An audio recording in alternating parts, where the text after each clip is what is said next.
Gorongosa National Park is located in the Great Rift Valley of central Mozambique.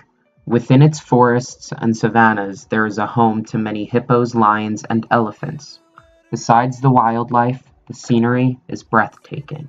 The multi-tiered Murromembezi Falls spills over the jagged rocks of Mount Gorongosa.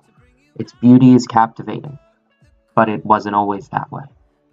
In fact, it was so bad that in 2004 a restoration project was put in place by the government of Mozambique and the US-based Carr Foundation. The hope was to rebuild the park's once beautiful infrastructure, restore the vast majority of the wildlife population, and spur the local economic developments. Nearly $10 million was invested into this project by the Carr Foundation between 2004 and 2007. In 2008, with the success they've achieved, the foundation decided to sign a 20-year restoration plan. Poaching is a worldwide issue, and Gorongosa is one of the many places that fall victim to it. Initially in 1920, Gorongosa was set aside as a hunting reserve by the Mozambique Company. Legal hunting of big game species persisted until 1959, when poaching was officially outlawed. Despite being illegal, hunting and poaching within the park borders still have devastating effects. Consequently, Gorongosa has seen a huge decline in one of the most abundant wildlife populations in the world.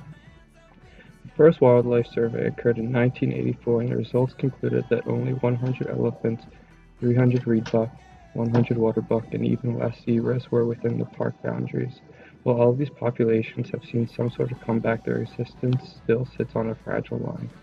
Throughout the history of the park, it has been noticed that poorer communities have been poaching the wildlife in order to provide for their families.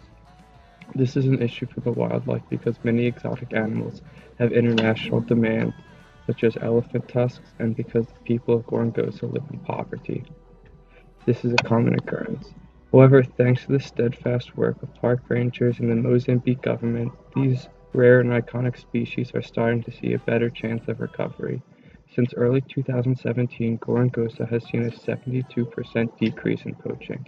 In 2017 alone, over 240 traps used to illegally catch animals have been destroyed, and over 35 guns to poach big game animals have been seized.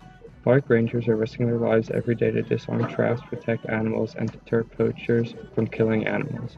Thankfully, the government of Mozambique have started to take matters into their own hands, as evident through their involvement in multiple conferences. Mozambique attended the 2014 London Conference of Illegal Wildlife Trade and committed actions at stopping illegal product parking and promoting sustainable development.